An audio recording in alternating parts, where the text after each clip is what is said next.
Press pause, put the controller down. It's time to talk about the gaming industry. My name is TJ Leo, and that's Dante. I'm Andrew. So I see who matters. I see who's important here.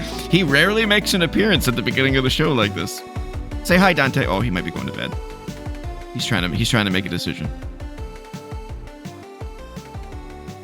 No, he's coming to bug me. This is Press Pause, a gaming podcast, episode 66. How are you, my friend? I'm all right. Yeah. Just kind of hanging out. Yeah. Figuring out this new recording setup.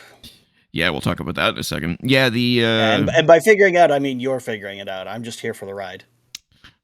We're all just here for the ride. And he gave up. Yeah, no, the weather's been miserable. I'm really getting tired of the gloomy gray skies and the rain and the cold, and I hate this time of year. Man, dude, we're not even through October yet. I know. I'm definitely one of those people that gets like the sads at some point in the middle of winter. It's not hit me yet, obviously, but I'm definitely like, where's the blue sky? Where's the blue sky? Honestly, the gray skies isn't what really bothers me. It does bother me, but what really bothers me is not being able to see greenery everywhere. Like not seeing the green trees and the green grass. Although honestly, we get such little snow these days. You kind of see the grass all winter now. Yeah, believe it or not, in Canada, sometimes we don't get snow. And no, we don't live in igloos. And drink maple syrup from the bottle. And no, we don't all play hockey. Some of us do. I like the winter because I don't know, it's easier on my eyes. Really? Clear skies with the unfiltered sunlight is a huge pain on my eyes. Now, if you do get a clear winter day and the sun starts reflecting off the snow, then it's blinding. But like overcast days are like, wow, I can have my eyes open outside. That's true. Yeah, middle of winter, sun glaring off the snow can be brutal. But yeah, we don't really get a whole lot of snow these days. But yeah, welcome to Press Pause, a gaming podcast, and the new set. It's so pretty. We've been working on this for a few months now, I would say. We've wanted to move on from our great partner at Riverside, who was nothing but fantastic. We had no issues, really. They were great, but in order to save some moolah and also to have a little bit more control, over some of the transitions and just the way the show was presented, I really wanted to do it without them now. But they were great, though. No issues. They were far better than our previous partner. Who we had nothing but problems with, so no hard feelings to Riverside whatsoever. They were great. But yeah, we decided to have a whole new set for the launch of our Patreon. Woo! That's my dance. We decided to go ahead and launch that. So by the time this is up, the Patreon should be live. Should be.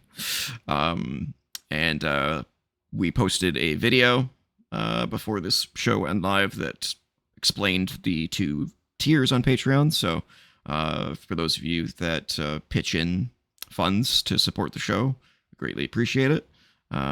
If you can't, it's totally cool. I get it. Trust me. I have wanted to support some of my favorite channels and content creators. And I just don't have the extra funds laying around to be able to do that. But it is, I like Patreon a lot, though, because you get something back. It's not like you're just donating money for the most part. You're actually getting things back. So, we'll see how that partnership goes and how the Patreon goes, and link is in the description, as it were. How bad is it that I didn't actually watch the entirety of that video? It's a long video. Sent me? It's long. I mean, it's what are you doing? It was 5 minutes. I was like, okay, I got the gist of it. Yeah. Well, I wanted it to be like an intro for new people. and Yeah. for newcomers. Yeah, also, like, some of the things you said in that is like, well, I definitely wasn't consulted for the writing of this. Like what? You're talking about how you wanted debate to be civilized and stuff. It's like, well, what am I doing here then? No, your debate's very civilized. You're a smart individual. We have some good good conversations. Unless I'm talking about Elden Ring, and then I'm just mad. Well, I mean, who isn't when talking about Elden Ring? I mean, I think you and I can both agree that game is absolutely amazing, but it does have its problems like any other thing. And that's Oh yeah, it's fantastic, but it fucking it pisses me off so much. for sure. But they're very objective views, and that's more what I was talking about in the video. Was I was just so sick and tired before. That's the whole reason co-op entertainment exists, is that I was so sick and tired of having conversations that were just like two people shouting at each other rather than, hey, this is my point of view, what's yours? Oh, okay. And then asking questions and kind of like finding a common ground, I guess, Yeah. And so, that's why I really like these two shows, because I don't have, at least for a long time, I didn't have great conversations with people. I was just kind of like, it was like talking to a wall, with a speaker on it, Yeah. So yeah, there's too many YouTube shout men out there. We don't need to join those ranks. Exactly. I have absolutely no interest in becoming, a TikTok type platform where we just have clickbait nonsense and yeah. like I want our shows to have some substance and some fun, but not like, I don't want anybody to watch us and go, wow, their IQ must be, that of a potato, because that's what I feel like when I watch half that stuff. It's just like, who's watching this garbage? It's just nonsense.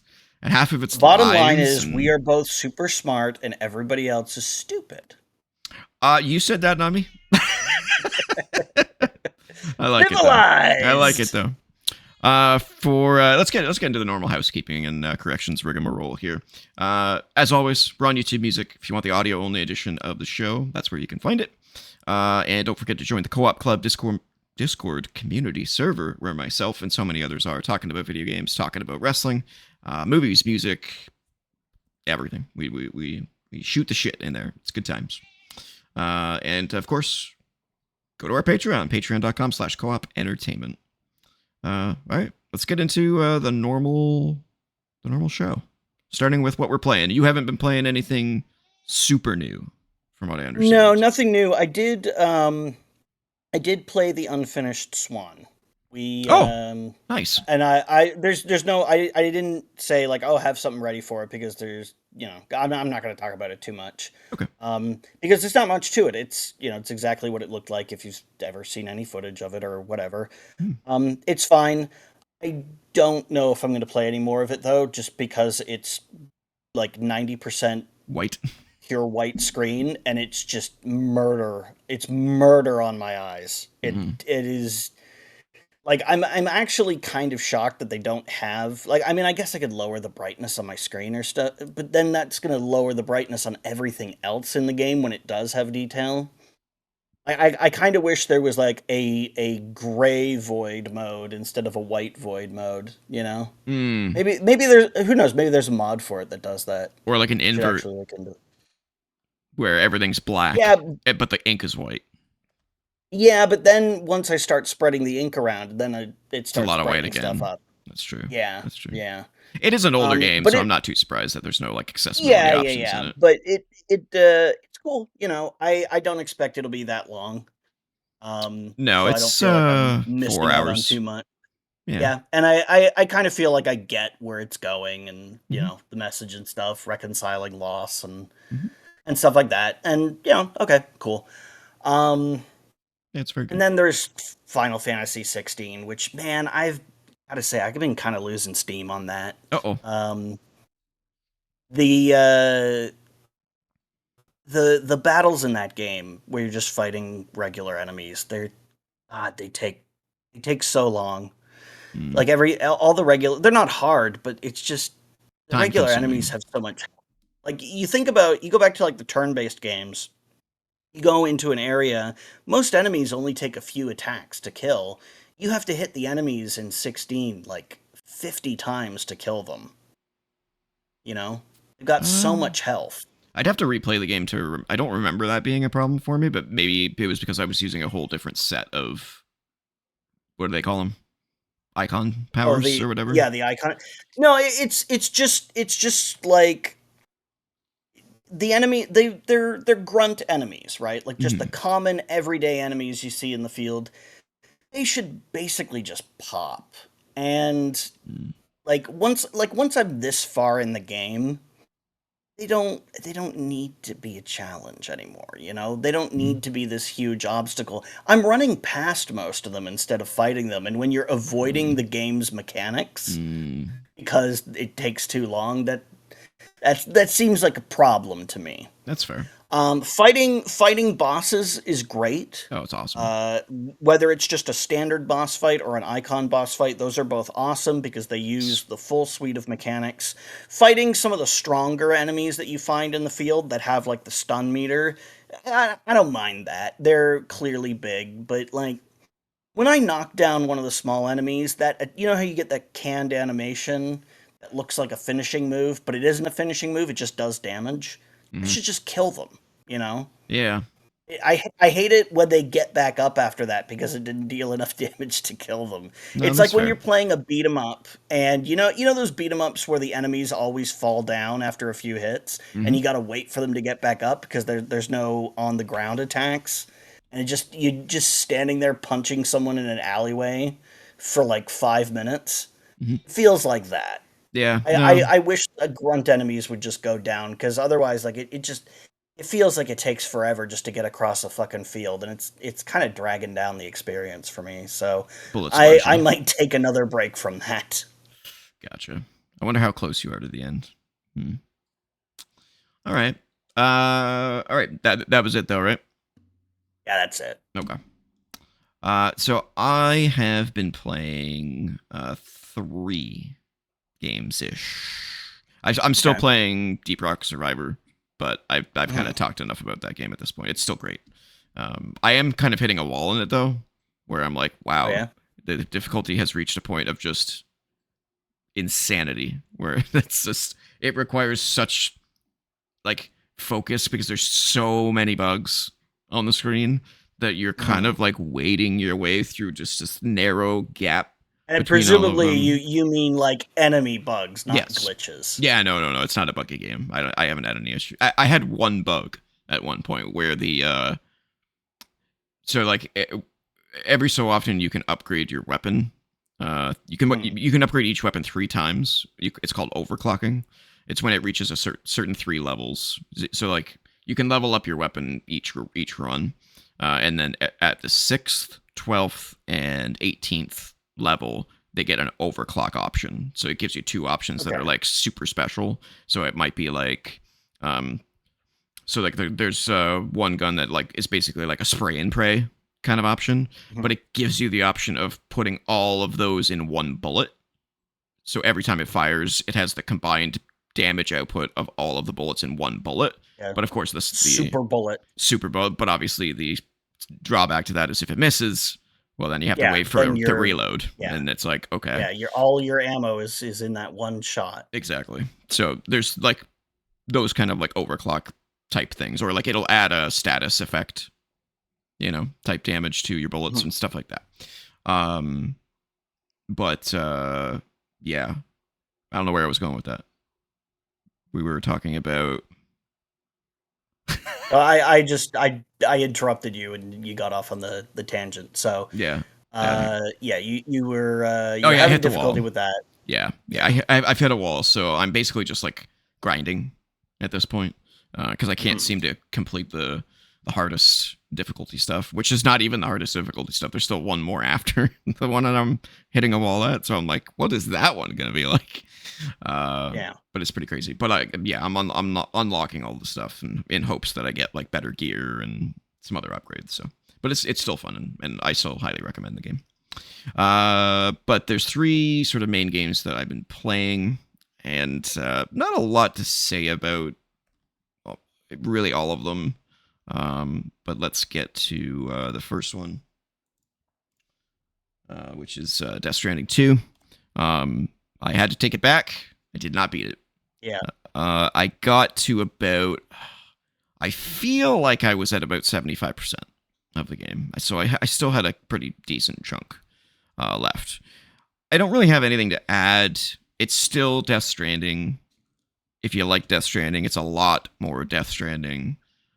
The story is still weird. That bait and switch is still in full effect, which still kind of makes me mad. Not mad, but just kind of disappointed, I guess. And I did get to what I assume is probably the hardest,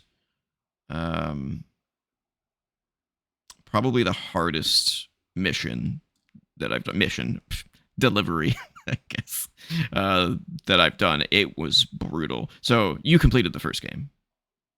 Oh yeah. So I think you and I can probably both agree that the hardest mission was the mountain, like going up the snow. Yeah, the mountain was rough. That was brutal. That's baby steps compared to the hardest one in this one.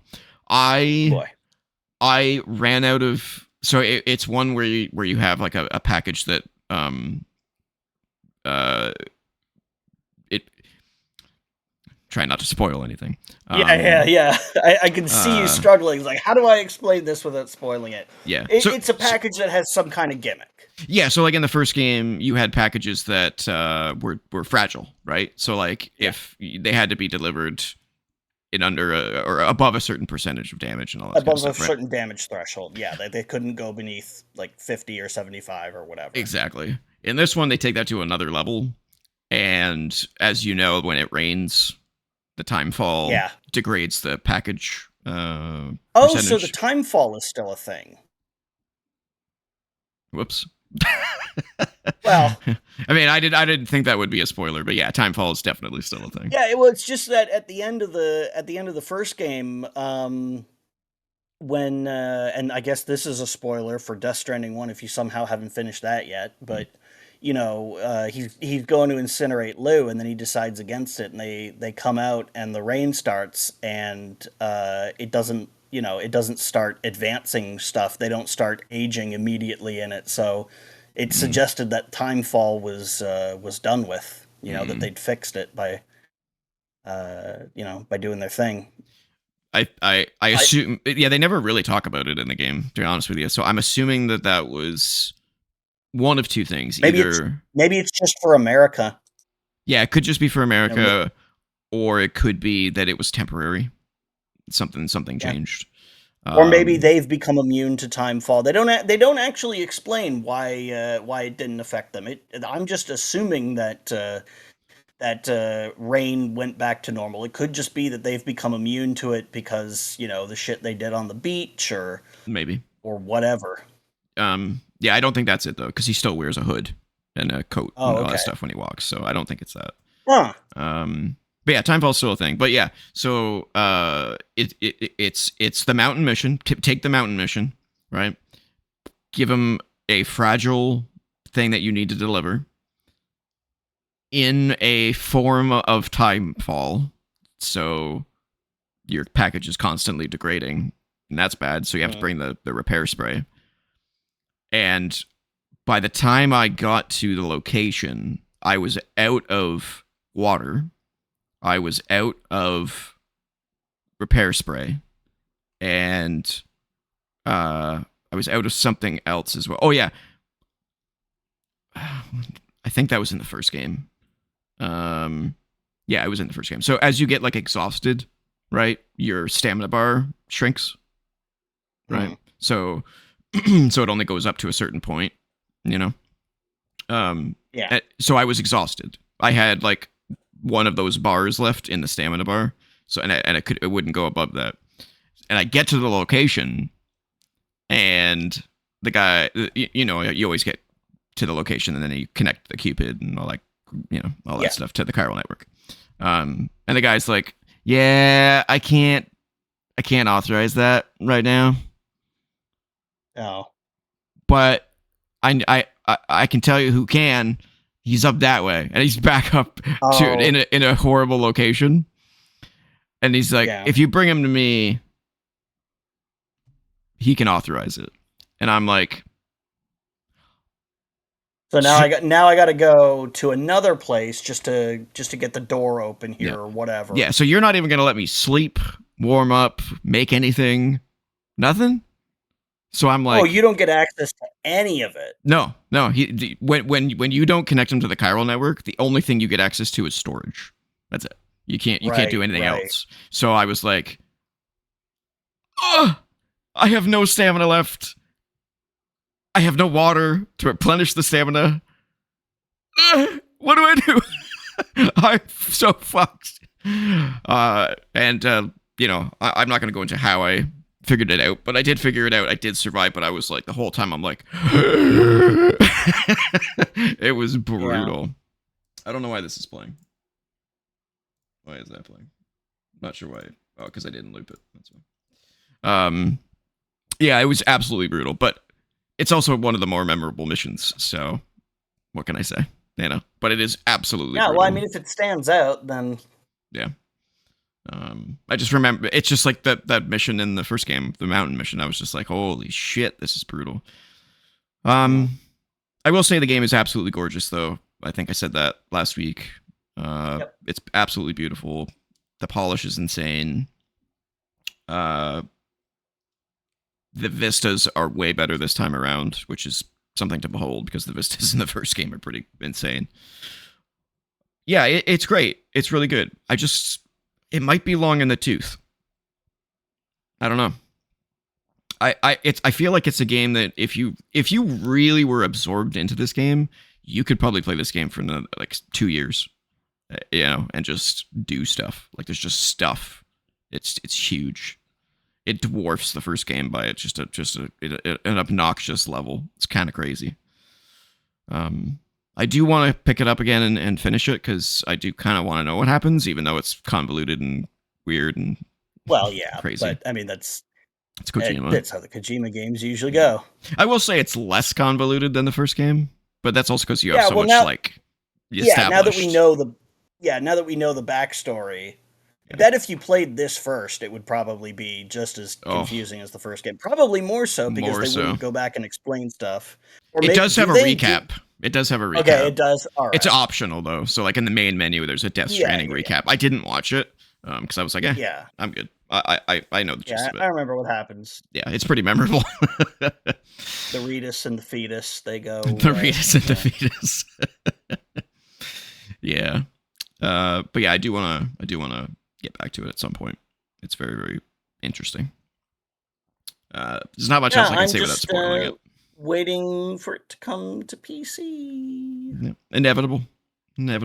Yeah, they have it's an exclusivity deal with Sony, right? That's the reason why it's delayed by a year because it's is it published by Sony? It could be. Because of the new studio setup, I'm afraid to go looking online. Yeah. But I'm pretty sure it is. I think if I had to guess, I would say it's probably not an exclusivity deal. It's probably more of a, hey, we're going to make this for one platform so that we can focus on making this the most polished experience that we possibly can. Yeah, okay, that makes sense. And then work on the PC version. Yeah. Porting it elsewhere. Yeah. That's my assumption. I mean, honestly, it's not that big a deal. Like, because I only finished Death Stranding, earlier this year. So, and you'll probably get like a Game of the Year edition with extra stuff. Quite frankly. Yeah. I got tons of stuff in my backlog I need to do anyway. Yeah, you're telling me. Hell, the only reason it took me this long to get to Death Stranding, well, not the only reason, I had technical issues as well, but Death Stranding itself was part of my backlog that I was getting through. And honestly, the routine that Sony seems to have, which is like we put out a game on PlayStation, and year and a half later it comes to PC. I'm like, I'm fine with that. They want to get stuff onto their platform and give it some value, and they are putting it elsewhere. It's not like it's stuck there. No. So Yeah. This is, to me, this is kind of the ideal way of doing it. Like you get your system seller for the people who absolutely positively must have it day one, and then for those of us who can wait, we wait for it to come out on PC. Yep. Yep.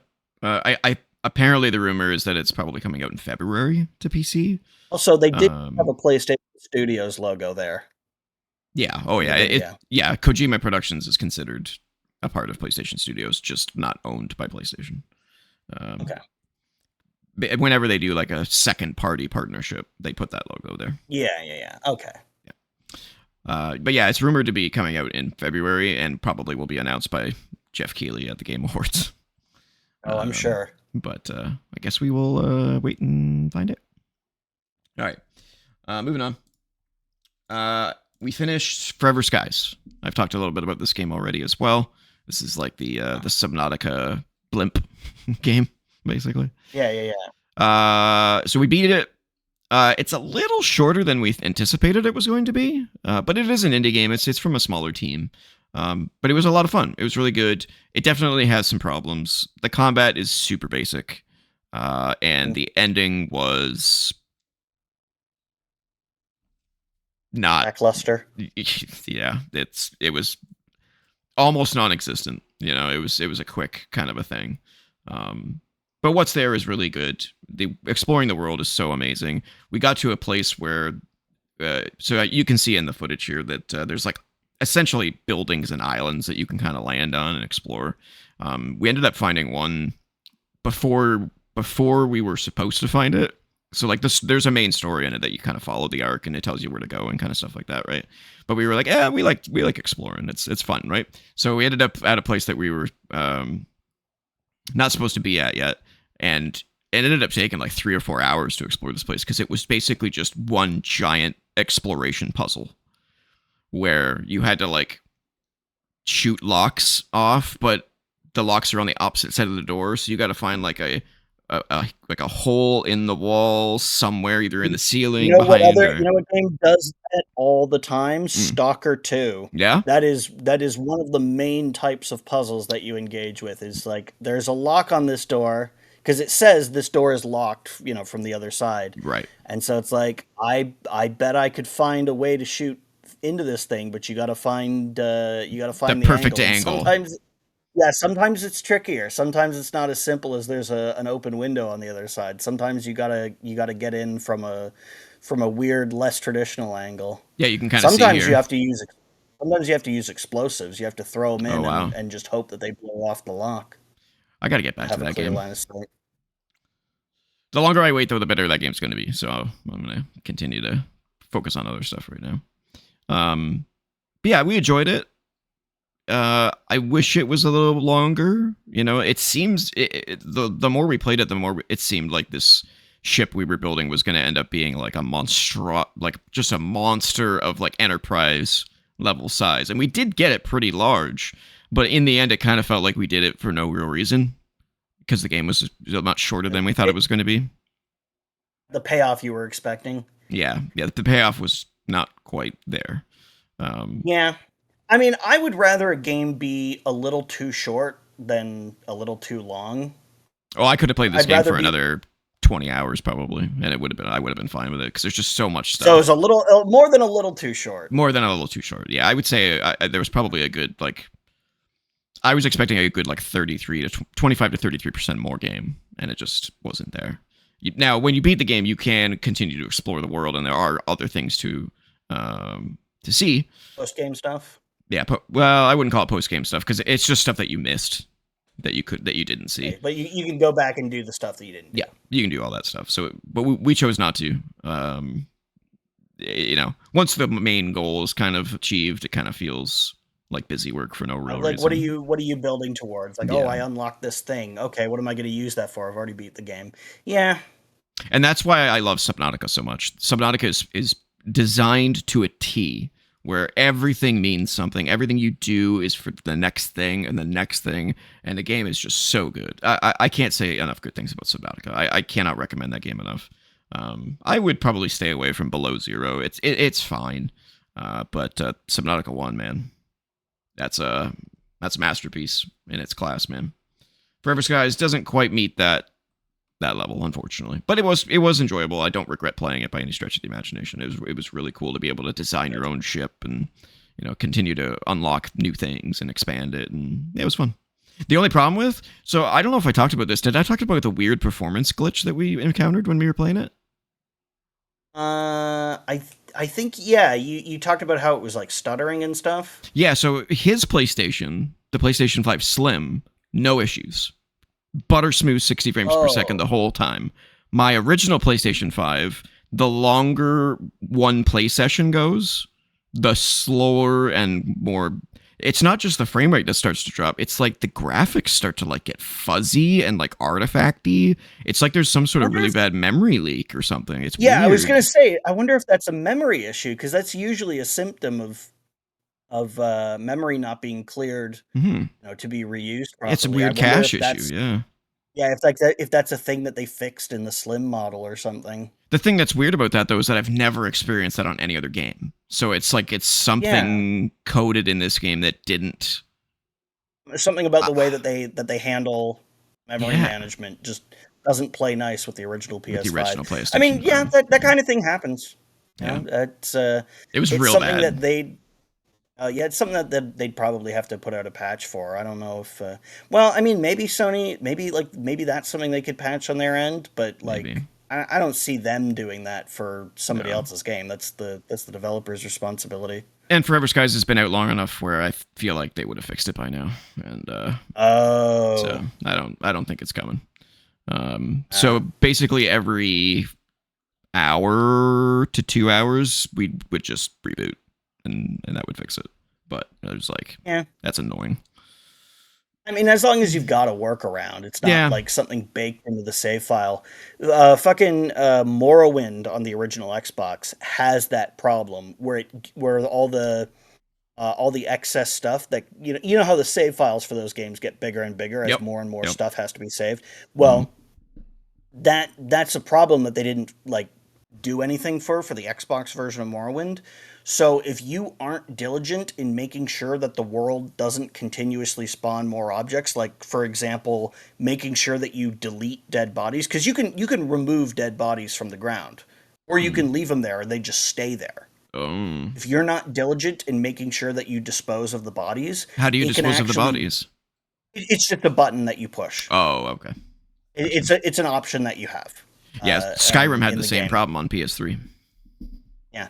But yeah, in the Xbox version, the original Xbox, if you don't do that, your save file can get to the point where it just won't load. Like it'll just crash the game because it just can't handle how big the file has gotten. That's pretty sad for a studio like that caliber to have made that mistake. Yeah, although, but that was also the first time they'd done a game of that scale on a system. That's true, right? I guess it's more sad that the PS3 had that problem. Yeah, Morrowind was designed for PC and it was ported to Xbox like a year later. And so it was one of those things that they just probably hadn't really thought about. Yeah, that's true. But yeah, I'd recommend Forever Skies, but I would recommend it on sale. I don't think I would recommend a full price purchase for it. But yeah, it was good. And then finally, once we beat Forever Skies, we moved on to Borderlands 4. Now, I only have like super early impressions. I have like an hour, maybe an hour and a half. Okay. So, quick thoughts. That's longer than I spent with any or all Borderlands games. So, obviously, we came hot off the heels of Borderlands 3. We finished that before we played Forever Skies. Right away, we could tell this game feels better than Borderlands 3. The gunplay feels better. The graphics are so much better. Everything just kind of feels perfect. It's like, mwah. It's like chef's kiss, It's what you want in your first-person shooter games. And it also seems like it's a lot bigger. The skills thing, the skills seem pretty similar to Borderlands 3. We have a lot more diving into to get into it, but there's also way more quality of life stuff in this game than there was in Borderlands 3. There was so many things that we were annoyed by in Borderlands 3 when it came to like item management and stuff like that. Like In order to mark something as junk, you have to actually go into your inventory and be like, mark, mark, mark, mark, mark. In this game, when you look at the item on the ground that you're about to pick up, you can either pick it up, equip it, or mark it as junk right away. Right away. Yeah. And it's like, oh, thank fucking God, I don't have to sit in inventory management for half the time that I play this game. It's awesome. Yeah. And then there's like movement, extra movement in this game. So you have double jump now. You have a grappling hook. Man, I kind of want to play it right now. Like, it was really fun. It's also way darker than the previous Borderlands games.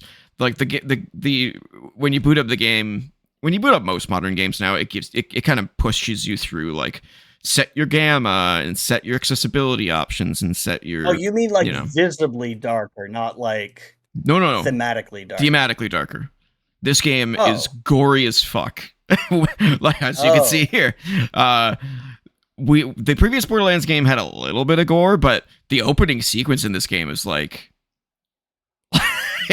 we both kind of looked at each other like and one of the things that you see in like as I got off trailer. So like when you boot up a modern game these days, it gives you accessibility options. It gives you all this kind of stuff. It doesn't let you just go to the main menu and go to the options. It actually like showcases all these things right from the get-go, right? So you don't have to go to the options. And one of the there was two options that we were like, huh, that was weird. There's a gore option where you can tone down the gore. And then there was like, I think there was like an arachnophobia option. And I was like, okay, that's interesting. And then as soon as we saw the opening cinematic, which was in-game, we were like, oh, it's really gory. Okay, cool. And it was really dark in tone. Like, there was no comedy in the prologue. We were like, huh, okay, they're shifting things around. And then you meet Claptrap. And you're like, is there a fucking Claptrap, like anti-Claptrap setting? There is a Claptrap mute button now, so you can mute him in the audio options. He has his own meter, so yeah, you can mute him. Oh, that's right. I do remember you bringing that up at one point. That during the previews. It was a Claptrap slider. Mm-hmm. Yeah. And it is pretty funny. It is pretty humorous. But it depends on your taste in humor, I guess. Speaking of humor, it's one thing I didn't talk about in Death Stranding 2. There were some laugh out loud moments. I was baffled. Oh, yeah? I was like, did I just hear that correctly? That was funny. Just some clever stuff that didn't really seem like it was, like there wasn't really a whole lot of that in Death Stranding 1. It was a lot of doom and gloom and exposition. The humor in Kojima game usually comes from like absurd things. Yeah. In the game world that are just sort of accepted as a thing, which like there is in this game. Yeah, like in Metal Gear Solid, Psycho Mantis, reads your memory card and tells you what Konami games you've got saved on there. Yeah, and Snake is just like, oh my god, he's reading my memory card. It's not like, what the fuck are you talking about, bro? Yeah. Memory card, the controller. In fact, when he talks about the controller in Twin Snakes, because it's got the rumble. Snake fucking turns to the camera and nods when Psycho Mantis tells you to set the controller down. He's like, yeah, just go ahead, watch this, it'll be cool. You know? Yeah. It's just like a thing that he does. Yeah, it's definitely not that type of humor. It's like almost Marvel humor. Okay. Where it's just like these offhand comments and stuff like that. It's not frequent by any stretch. There's just these like moments, these like heartfelt moments between people. I won't say who. Where you're just like, oh, that was well timed and well placed. Like it's not off putting or like out of place or anything like that. It's just kind of cute. Yeah, well, from what I understand about the game, being in that ship, like they're in pretty close proximity to one another. Yeah. You'd kind of have to get comfortable with other people, and yeah, the ship's or else tiny. it'd be hell being in that kind of proximity to people all the time. And humor is just one of the ways you manage that. I will say, don't expect to like walk around the ship or anything. It doesn't have that, which is also unfortunate. It's basically just it's a glorified private room. That's all it is. Okay. Yeah. I'm fine with that, because trying to navigate really enclosed spaces like that in a third-person game is always hell. The camera's always getting hung up on stuff, or you're like seeing through the walls and shit. They could have set it up like the private room, though. You know what I mean? Yeah. Where it's just like, go to this room, and then you see like an animation of him walking to the other room, and then you have options in that room. But I was kind of hoping that was going to be the case, but it doesn't seem like it. Unless I'm missing something, in which case I've missed a lot. But I don't. I mean, there is a lot of stuff to do in the private room, so it's not out of the realm of possibility that you. Did you ever get him to punch you in the face in the first game? Who? Norman Reedus. Oh, punch himself in the face? No, punch you, the player. Oh no, I've never seen that. Yeah. So if you know, when you're like moving the camera around, you can look down at his crotch, and he'll cover it. And if you do it enough times, he steps up, grabs the camera, and punches it, and the screen goes black. That's funny. What happens after the screen goes black? It just comes back to it fades back in, and you're back in the private room at the default view. That's funny. That's funny. I love little Easter eggs like that. That's awesome. Yeah. Yeah, the private room in this game, I would say, is a little bit less than what it was in the first game, which is unfortunate. That's okay too, because like it is ultimately it's a glorified menu, is what it is. Like everything that you do in the private room, aside from the little like camera Easter eggs and stuff, because sometimes he'll also look at the camera and like make expressions at you and stuff. Yep. But aside from that, like everything that you do, like selecting weapons, choosing like the color scheme for your outfits, all that could just be done in a menu. They've just chosen to make it a place, more of a live space rather than just an interface. But and things do happen in there. It's not like there's cinematics that occur in there. Yeah, there's cinematics in there, and it does play in nicely to like how here's you take a shower. Here's the grenades that are made from the water that you've washed off, and then you go to the bathroom and it's like, here's the piss and shit grenades. Yeah. Which I love that are called number 1 and number 2 grenades. Number 2, yeah. That was a nice touch. Yeah. But like I'm fine with it being simpler. Simpler, because if the thing about the private room is that if it took any longer than it took to get things done, then I would find it annoying having to interact with it like that. But I think they understood that we need to make this quick. Going through, looking at the different areas of the room to do the different things needs to be snappy. Yeah. And it can't be like a long drawn out thing. And they did that. So I'm fine with it being kind of short. Yep. No significant issues there. All right. Yeah. So Borderlands 4. I just want to play more.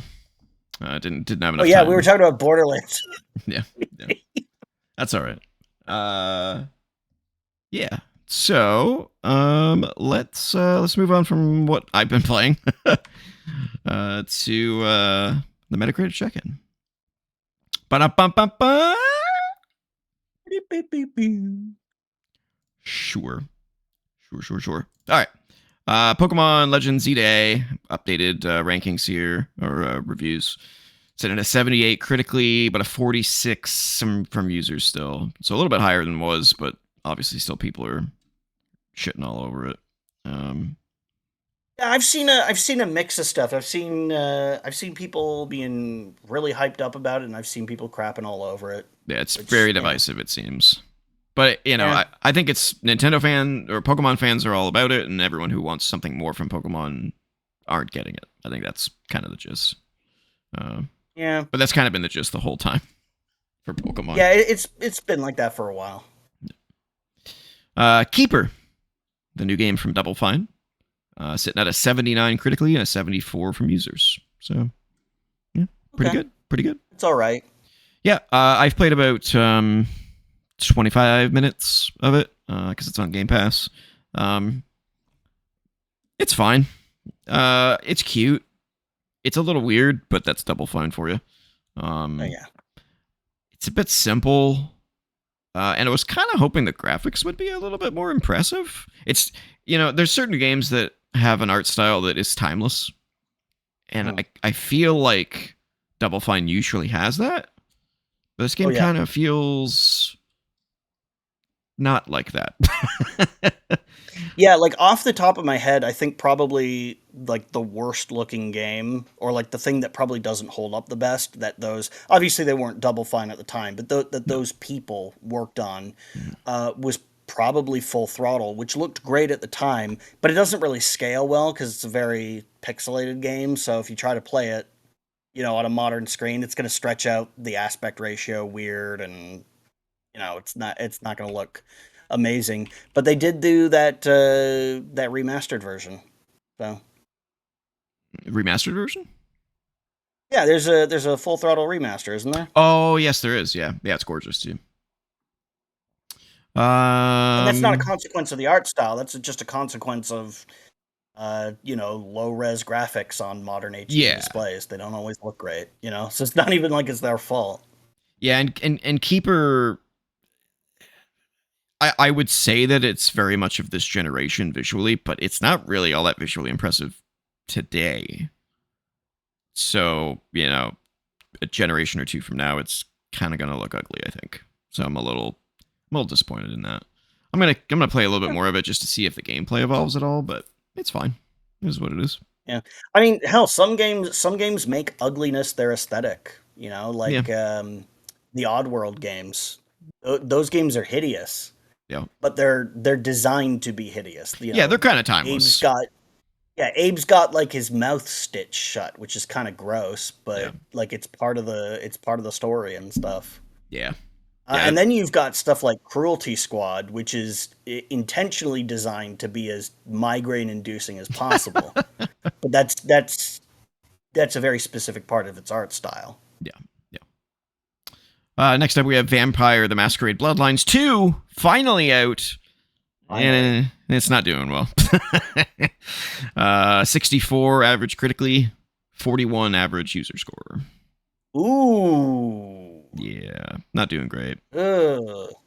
That is unfortunate. Yeah, they're basically saying that, the world seems cool, everything's functional, but the gameplay is just kind of bare bones and not very deep and kind of shallow, kind of boring. That's unfortunate. Yeah. Yeah, I really don't understand where the love for this series came from. Like, the first game was a buggy mess of just epic proportions, and yeah, but it was still like,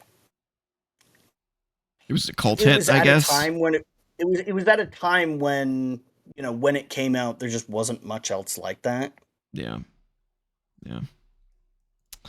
Ninja Gaiden 4 is out. I have not played this yet. Yeah, sitting at an 82 critically and 81 user score. Basically, what most people are saying is, from a combat perspective, this game is absolutely amazing. From a story perspective, it's about as bland as a naked piece of bread. I mean, it's a Ninja Gaiden game. It's a game. Yeah, it's a Ninja Gaiden game. It is designed to engineer situations in which you slit people up. Don't say slit. It's a nasty word. I intend on trying it, but I know it's not going to be for me. Yeah, I really like those games, even if they can be like brutally difficult. And this one's made by Platinum, so yeah. It's a shame that Itagaki just died and didn't get to see that reception. Indeed. Yeah, even though he, didn't direct this one, it's a descendant of the, version that he directed. So, next game is fortunate timing. Jurassic World Evolution 3, which is the Zoo Tycoon Jurassic Park game, essentially. Mm-hmm. Doing really well, sitting at an 81 critically and an 89 user score. So people are liking it. I played the first one and it was a little restrictive. I felt like, Yeah. But I guess they've been getting better with each iteration. So, yeah. The only one of those that I ever played was Jurassic Park Builder on the Game Boy Advance. Oh yeah, I remember that one. Which was like the genesis of that idea. Yep. Which is it was fine little game for 2001. It was like you said, it was like Zoo Tycoon, but Jurassic Park themed in your pocket. Yep. Next is Power Wash Simulator 2, which is sitting critically at an 83. Early reviews. No user scores yet because it's too early. It's on Game Pass, so I tried it. I still do not understand the appeal. It's definitely for a very specific audience. Yeah, it's a tune out and listen to a podcast kind of game. Like, for example, this podcast that you're listening to right now. Indeed. Don't forget to subscribe. You wouldn't have pressed pause if you were playing and listening to this. That's fine. Or maybe not like this podcast. That's fine. Play and listen. Don't press pause. Play and listen to us. Whatever. That's fine. Yeah, okay. That's cool. I just can't get it. I can't get into Zen mode in these games because I get frustrated when I can't reach the stupid spaces that I need to reach. I go like, "Fuck!" Like, I just get mad. Like, yeah, I have clear line of sight to it. Why is the water colliding with something? Why is the hitbox? I gotta use this attachment. Fuck. Yeah, I get irritated.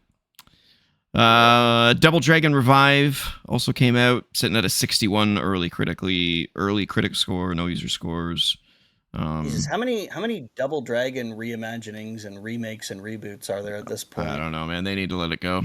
They need to let it go. I think there might be more than the original Double Dragon games at this point. You know what's really weird about this one is that it's made by Arc System Works. No, that makes sense. Not for the score, it doesn't. Sure. Well, okay, not for the score, but I believe Arc System Works was founded by people who originally worked at Double Dragon. What's the fuck it. I'm gonna cheat and I'm gonna look it up. A defunct studio, Hasbro Games, THQ, Midway, Acclaim. Technos. That's who I was thinking of. Yeah, don't remember them. No. Yeah. It says here that they went on to form Arc System Works. Yeah, Technos was the people who also did River City Ransom. Oh, right. Yes. Let's see what else we got. Plants vs. Zombies Replanted. Which is like the remaster, I guess, of Plants vs. Zombies. Strangely, it's at a 76 critically and a 45 user score. But there's no explanations for the user score. So I don't know what the deal is there. My best guess is that it's the price. Maybe it's priced too high. Oh. For a game that's this old. But who knows? Yeah. That could be it. The Lonesome Guild is out. I've been keeping my eye on this one. It's sort of like a action RPG beat 'em up kind of thing, but like with puzzles. Okay. Sitting at a 79 critically. Early score. No user scores. Okay. So I definitely want to see some sort of higher up reviews, or not higher up, but like more mainstream reviewers. I want to get their opinions on this one because I've been keeping my eye on it. Looks really cool. And then finally a game for you, Once Upon a Katamari. Sitting at a 78 critically early score. No user scores. Basically what people are saying is if it ain't broke, don't fix it. It's a Katamari game. So yeah, okay. That's all you need to know. Yeah. All right, ladies and gentlemen. Let's get into the news. If I can figure out how to do that. And it's not with them. All right, starting with Xbox. Is that Jeremy Dooley? I think so. From IGN. Those are IGN guys. Yeah. So Xbox is obviously in the news pretty significantly this week. So we have a couple of stories to talk about. Number one. Yeah, we do. A new report has shed light on the goings-on at Microsoft, which has allegedly pushed Xbox studios to deliver a 30% profit margin much higher than the industry standard. Jason Schreier reports that Microsoft's 30% profit margin goal has led to the gaming's division's huge layoffs, canceled projects, controversial price rises, and multi-platform push. The cuts to Xbox have been deep. Thousands of staff have lost their jobs over several rounds of layoffs. Games such as Rare's Everwild and the initiative's Perfect Dark reboot were canceled after years of development. ZeniMax Online Studios game Project Blackbird was canned, leading to mass layoffs. The initiative was also shut down, and last year Microsoft closed Redfall developer Arcane Austin and Hi-Fi Rush developer Tango Gameworks, although Tango Gameworks was purchased by Krafton. Bloomberg said the average profit margin in the video game industry is 17 to 22%. Over the past 6 years, Xbox has hit 10 to 20%. So to put that 30% target into more context, Sony's PlayStation division achieved a 16% profit margin in Q1 2025. Bloomberg said Microsoft Chief Financial Officer Amy Hood enforced the new target in fall 2023 amid Microsoft's $69 billion acquisition of Call of Duty maker Activision Blizzard. The upshot now is, according to Bloomberg, that games that are cheap to make or considered more likely to make lots of money take priority over riskier projects. Xbox's floundering hardware division, meanwhile, may face a significant rethinking. That's such a fucking depressing thing, is like, this is Microsoft, one of the richest companies ever, and they're like, oh no, we don't want to take risks on stuff. We can't afford it. Like, what the fuck do you mean you can't afford it? Yeah. Oh, we're just going to stick to what's safe and cheap? Oh, fuck off. Yeah, it's clearly like a budget thing where they're like, well, you spent 69 billion of our dollars, so you guys got to make more money. It's really frustrating because it's like, you guys approved it. So if this was going to be the end result, why did you approve it? If you didn't think it was going to make a big enough difference, why'd you waste all that money? We did get a letter about this. I figured I would just include it here rather than in It's Letter Time, just because it's a topical piece. Sure. Our very own Sim31 writes in. With Xbox facing price hikes on consoles and Game Pass amid Amy Hood's push for 30% profit margins, while Satya Nadella banks $96.5 million, largely from AI success, is Microsoft blindly sacrificing gaming and hardware for AI glory? Yeah, I think they are. I don't know if it's specifically AI glory or if it's just they don't seem to give a shit about the gaming part of their market, of their like, not their market, but like their portfolio. Yeah, anymore. Because it's been floundering for, when did the Xbox One come out? 2012, 2013? Yeah, I mean, you can't. Gaming as a business is not something that you can make a passive income from. This is not, like, obviously no business is passive, but like there are some aspects of business that you have to put more work into to make a return on your investment than others. And gaming is one that involves a lot of fucking work, because games are such a big, complicated thing to make, and the market is so huge, and there's so many games out there.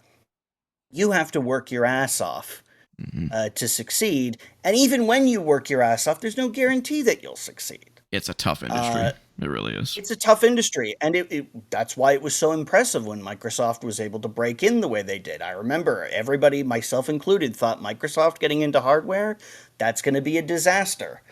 Like it is so often when they try to launch hardware. But this was one of the cases where they made it work, and it seems like the people in charge now have either forgotten or have just never understood. You know? I mean, I think it's pretty clear that the OG Xbox did okay, 360 killed it, and then whoever was making the decisions at the time of the Xbox One, that was it. That was the nail in the coffin, where they marketed it as a all-in-one entertainment device, which is basically everything now. So why? Yeah, well, keep in mind when that was first announced, that was not everything now. Not everything was an all-in-one entertainment device. It was going that way. Yeah. And that's why I didn't actually have a problem with that, because I could see it's going that way. So it makes sense for the Xbox to be an all-in-one entertainment device. I mean, it already kind of was. Like you could rent movies and stuff on the Xbox 360. I used the Microsoft, like whatever they call it, was Zune Marketplace for a bit, and then they dropped the Zune branding. But their marketplace for buying movies and music, I rented a few movies on my 360, and they also supported Netflix and YouTube. Yeah, on those platforms, so it was already there. I mean, it was already there. Yeah, exactly. But the problem is that they marketed it as that instead of a game console. Yeah, and, instead of yeah. Yeah, and then they did all the other stupid shit like always online. It's not Remember the that? Approach. It was the angle. Yeah, it was the angle that they took. And when gamers hear that their device is now being marketed towards everyone, and then they say, it's like, well, is that coming at the sacrifice of like support for gaming? Like, is gaming not, because it obviously that's what people are primarily buying it for, and that's exactly what ended up happening. Xbox One, there is no reason to buy an Xbox One today. None. What exclusive does Xbox One have that you can't get on PC, PlayStation? Nothing. It has literally nothing. I went and looked because the Xbox One was on sale for like $100 or something like that, and I was like, huh, maybe I'll just grab one just so I have one. And then I looked up. I went to say I went on Google and I was like, exclusive Xbox One games, and I'm like,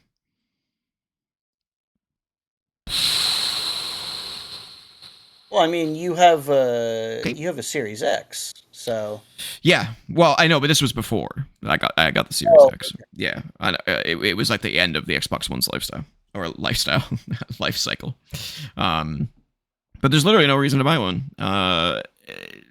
And the PlayStation 4 did everything that the Xbox One could, except for play Blu-rays. I think the PlayStation 4 didn't come with a Blu-ray drive or something weird like that. I think that's what it was. I'm pretty sure. It didn't support 4K Blu-rays. That's what it was. Yeah, it didn't. Yeah, whereas the Xbox One did, which is really weird. Yeah.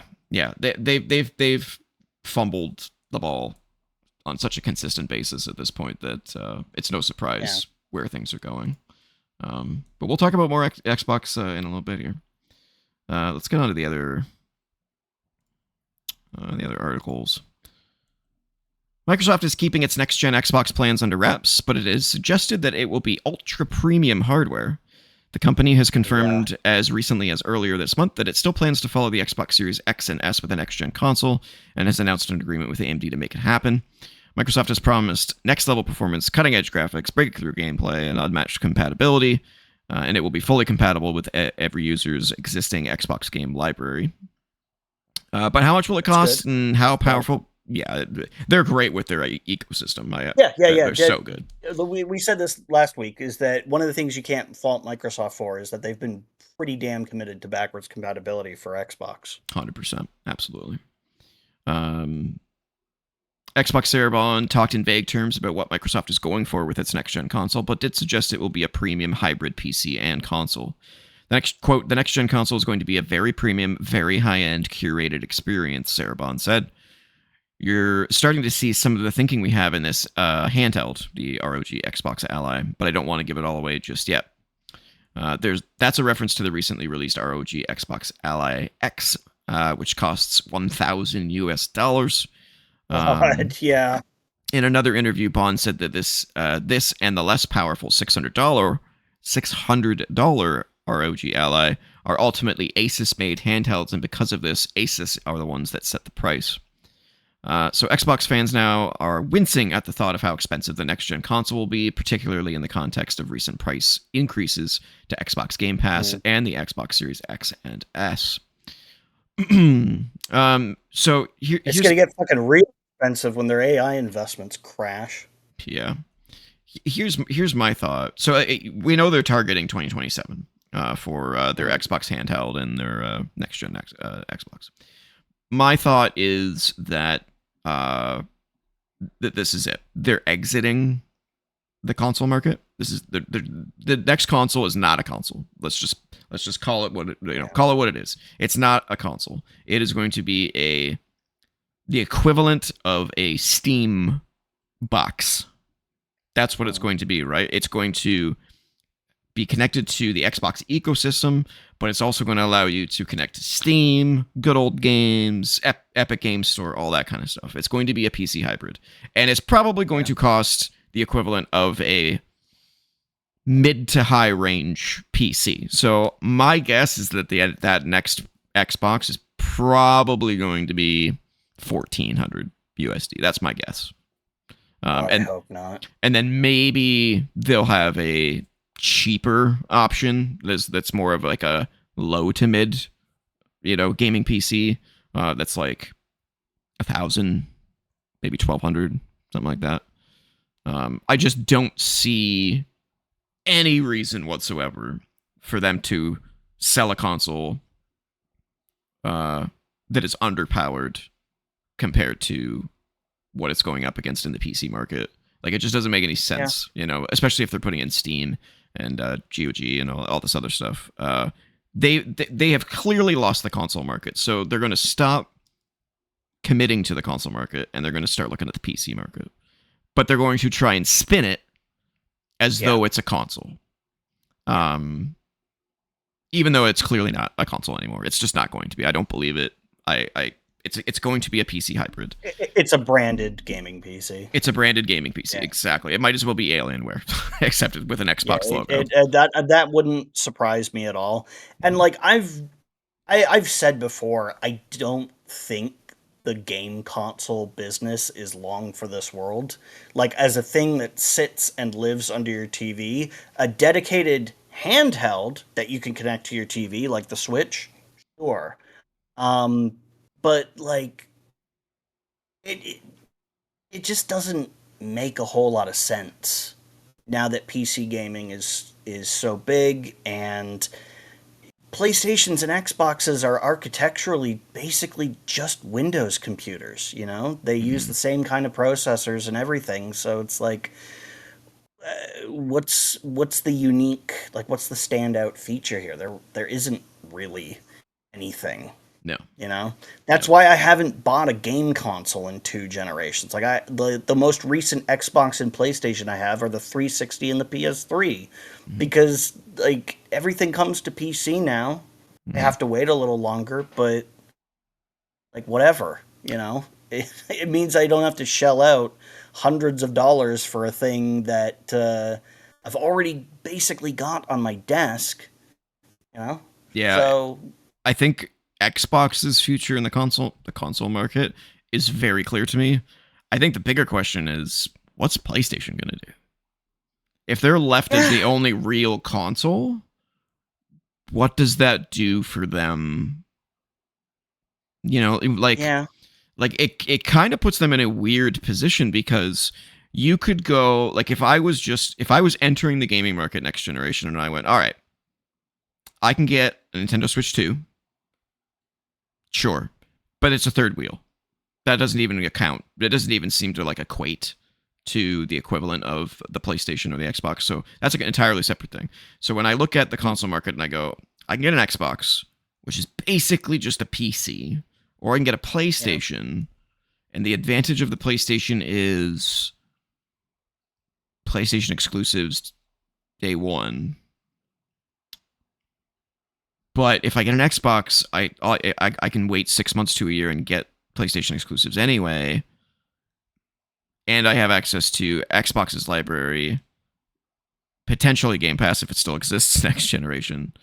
Good old games, my entire Steam library, all this kind of stuff, and I can play that all on my TV with ease. So what is the advantage now of buying a PlayStation?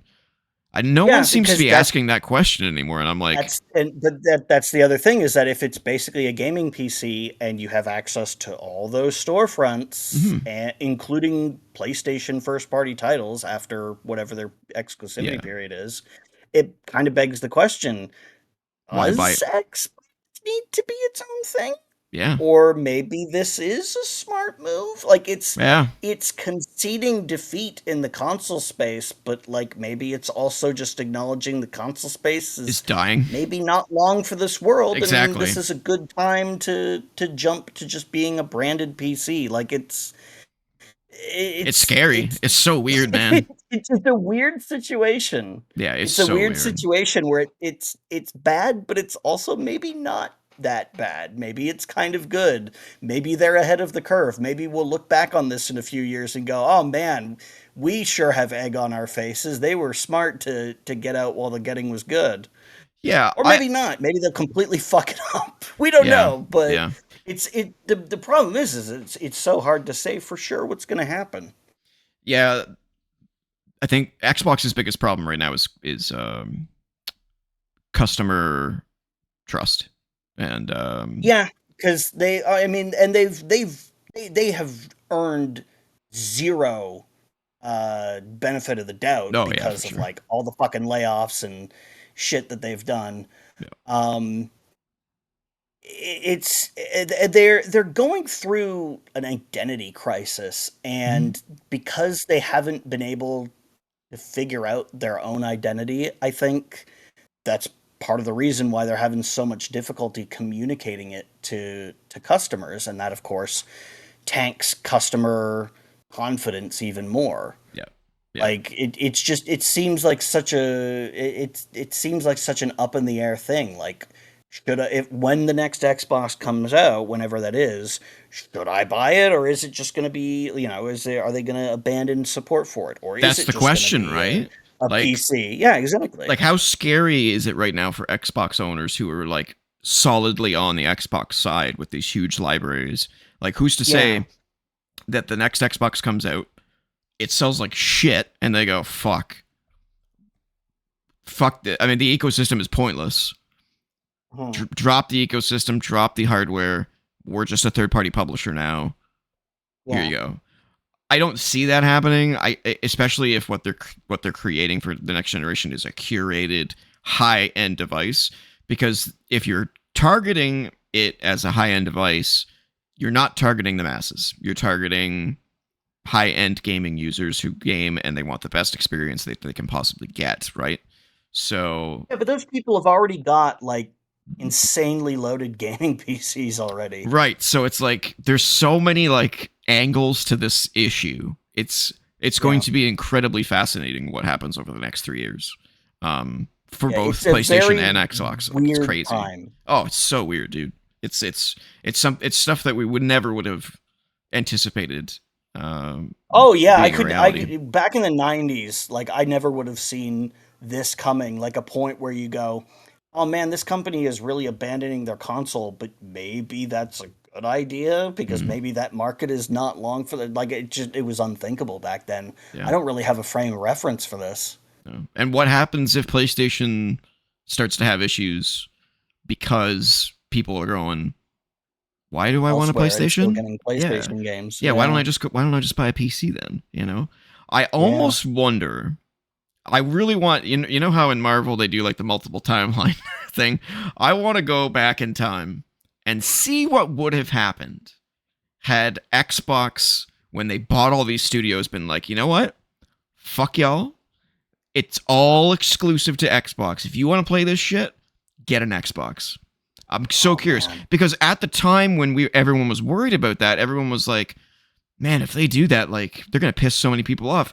But in my mind now, in hindsight, I'm going, maybe that would have been the better idea for them. Like maybe put up because they had bangers, you know, like imagine if Call of Duty and Minecraft and Elder Yeah, but Scrolls and that Fallout. was a big part of that, though, is because they promised that they wouldn't do that in order to get clearance to complete that transaction. That's true. They Because had problems with the FCC and all that other, stuff. yeah, otherwise they would have had like antitrust like lawsuits that they would have been fighting with. And one of the things they did is they said, we will make sure that these Activision games are available elsewhere. So Call of Duty and everything will still be available on PlayStation.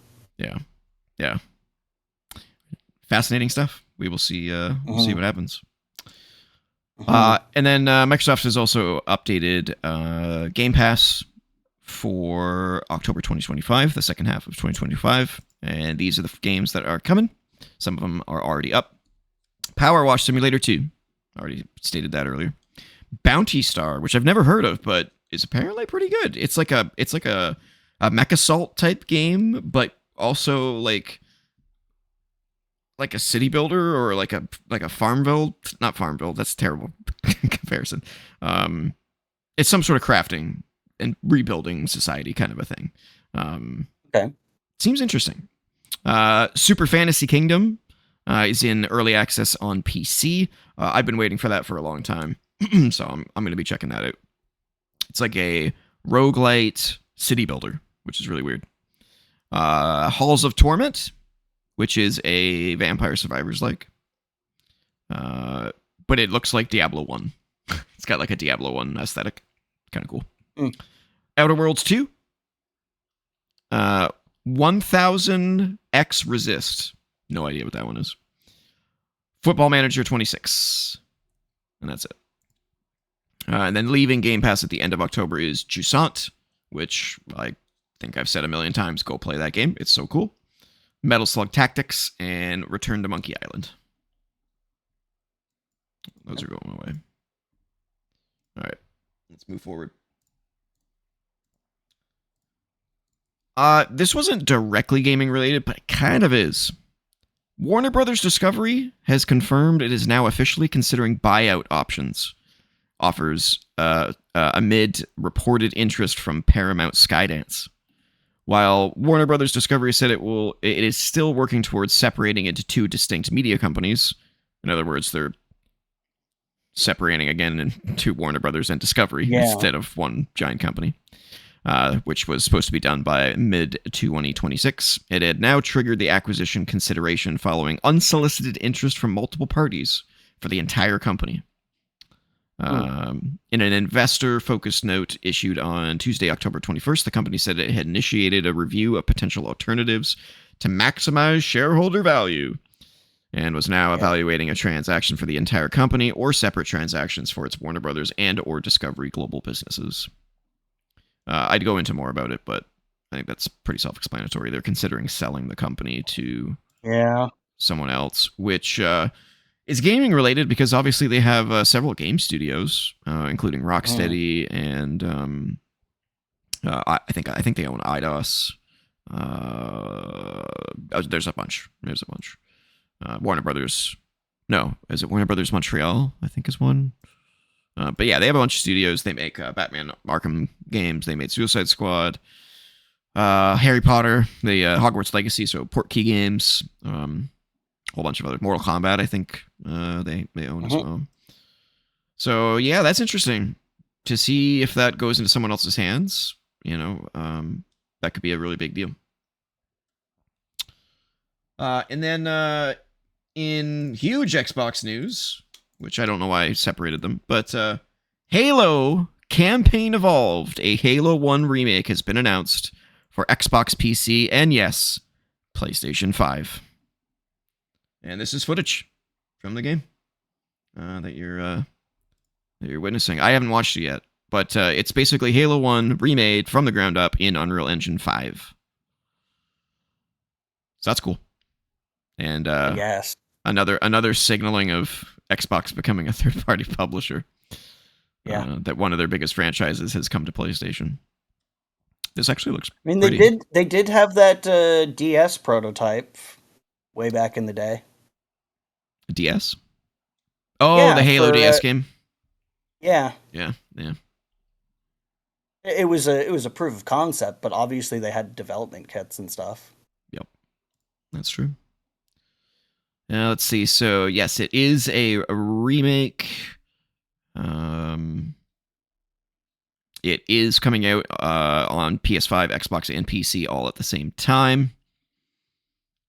Let's see here. It will be enhanced for PlayStation 5 Pro, which is so funny because Xbox doesn't have a Pro version of their console. Well, there's the Series S and the Series X. Yeah, but the PS5 Pro is like it's like 10 times better than the Xbox Series X. It's like an actual Pro. Here's what I want to know. Oh wow, is looks good. Is this just running like the old engine No, it's inside completely rebuilt. Unreal? No, it's completely rebuilt from the ground up. It's a modernized remake, a rebuilt version of the classic story that started it all. This is a So it's not going to be like the anniversary edition no, where it's like literally the original game with better graphics and no. stuff. It's actual like 'cause with that version, like everything still had to be the same for it to work. Like all the collision and stuff, Yeah, no. They that said all there had to be was the same. yeah. They said there were certain updates coming to this one. Let's see. So it's coming out in 2026. Um, Probably fall 2026 because Halo's 25th anniversary is next November. Oh yeah. Um, there is campaign co-op for 2 players in split screen or up to 4 players online. Crossplay is supported. That's crazy. Someone playing Halo on Xbox and PlayStation online. That'd be so crazy. Oh, here's what's crazy. Somebody playing through Halo crossplay, but nobody's using an Xbox. Yeah, that would be crazy. Let's see what else. So this is campaign only. There is no multiplayer in it, but I mean, you can just play Halo Infinite's multiplayer. They're still supporting that. I guess, but like, come on. Halo 1's multiplayer was pretty bare bones. I mean, it was good at the time, but like, you can play all those It was maps and fun. everything in Halo Infinite. So like, why? Yeah, but that means you have to own Halo Infinite. Yeah, They should at least give you access to Infinite's multiplayer if you buy this game. you do. It's free. Halo Infinite's Oh, it multiplayer is? is free to play. Yeah, Oh, okay, that's yeah, different then. yeah. Anyone can play that. What else they got here? It says the Master Chief Collection and Halo Infinite, are they getting ported to PlayStation 5? Maybe. Was their answer. They did not say whether this will be a full-priced game or not. There will be new single-player content. There will be 3 new missions that are a prequel story arc revolving around Master Chief and Sergeant Johnson. And We already have that. It's called Halo Reach. apparently it takes place between those 2, which is weird because But wait, what do you mean between? Halo yeah, Reach Halo Reach ends right. this I the know. fucking I know. I know that. I just said that's what it says.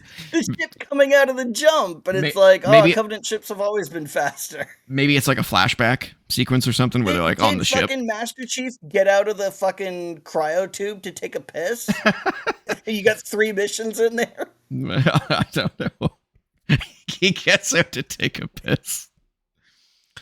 Are there any gameplay changes? Yes. So vehicles are now destructible and they can be hijacked as in every other Halo game after Combat Evolved. That makes sense. That makes perfect sense. You can also now pick up and wield any weapon that the enemies can, which means you'll now have access to the energy sword, among others, in the campaign, which you couldn't before. The Warthog now has 4 seats. The extra one is in the back, like riding on the lower tailgate of a pickup truck.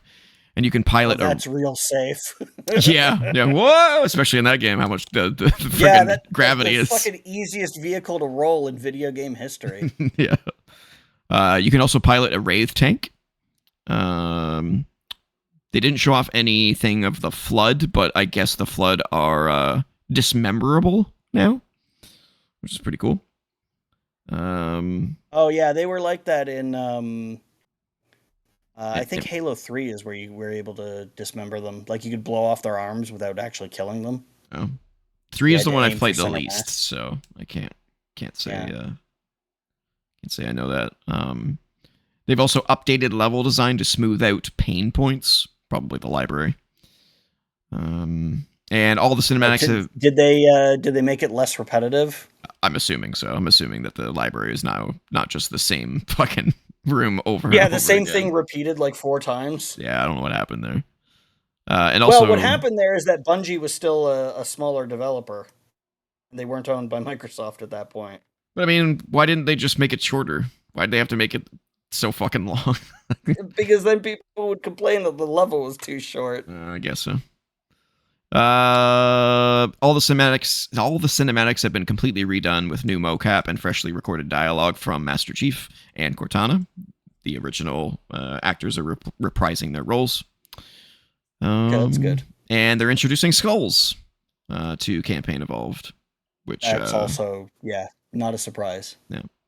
I'm and honestly surprised that they didn't do that in Anniversary Edition. and it's in Unreal Engine 5, obviously, as I mentioned.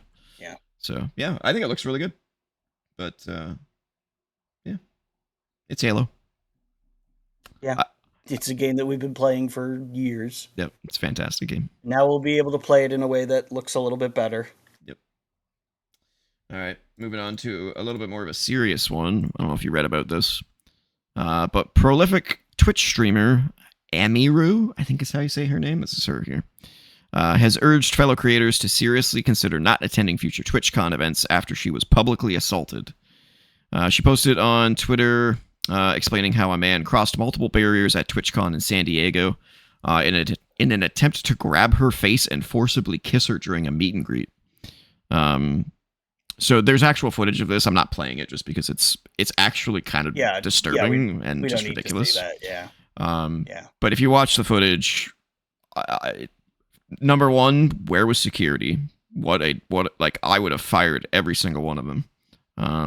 Like, this guy apparently walked through an area he shouldn't have, crossed through the booth next to hers, who housed another celebrity, and then walked directly up to her, and nobody stopped him.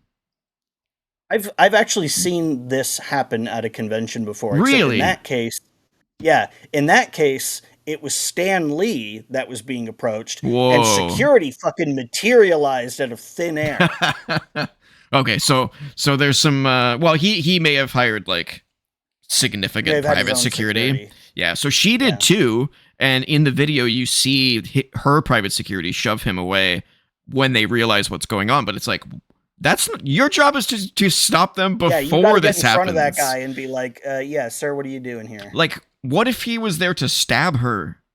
She'd be stabbed right now because your incompetent security failed. Oh, it pissed me off reading this. So, she says, you can't really hear it in the clip, but when he grabs me, I start screaming my head off. Twitch security is nowhere near me. I can see them, but they don't do anything. My security jumps up and shoves the guy away from me, and then he's allowed to walk away and leave. No one in Twitch staff came up to see me to see what was going on. Yeah, that's fucked. Twitch security were also behind the booth afterwards, joking about how they didn't even see what happened and immediately laughing and moving on to talking about something else. No one was checking if I was okay or if I needed anything, and they let the guy run away initially. I have no idea what anyone hired to keep the event safe was actually doing. Apparently joking and laughing. Yeah, they're there to stand around and make it look like there's security, but when something happens, to the test. Yeah, this guy put it to the test, and that's the scary thing, is that now that they know, that Twitch security is apparently just going to sit on their ass and do nothing, that's going to embolden other people. Hopefully, it will be a wake-up call for TwitchCon to take their security seriously, but they should have been doing it already, and if they weren't doing it already, I can't assume that they're going to fucking start now. Yeah.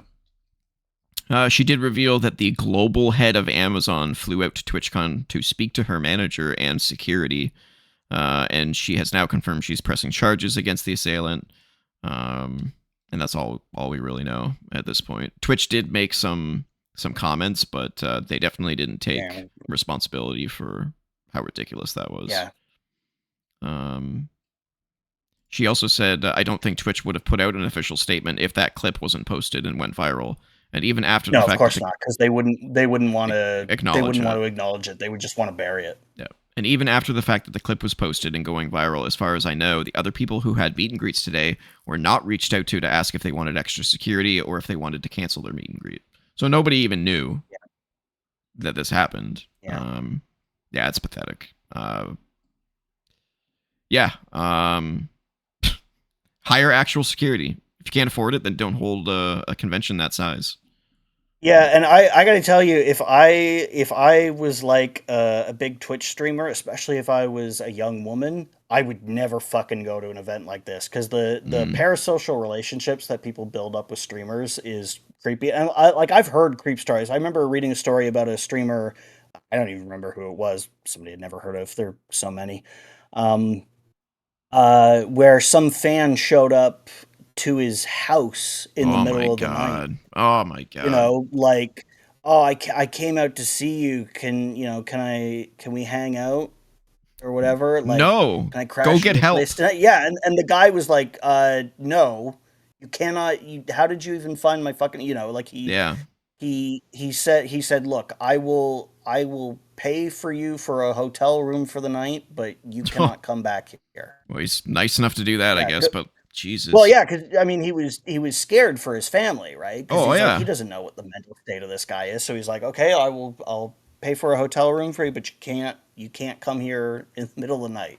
No, that's Yeah, ridiculous. so going to a convention like that, yeah, absolutely not. Not if you know, because like when you see people talk about these Twitch streamers, especially the attractive young women, and you see the people like you see the things that people say about them, it's like Jesus Christ, what a bunch of fucking lunatics, man. Yeah, there's some Like a scary lot of them people are out there. obviously just a lot of them are just talking shit to be, it's like fucking locker room talk. It's like, oh man, I fucking fucked that chick so hard. It's like, yeah, you're all talk. Yeah, The thing exactly. is, the thing is, there's always going to be a few out there who aren't all talk. There's always No. going to be someone out there who is actually a lunatic who's going to try and get up close, like this guy.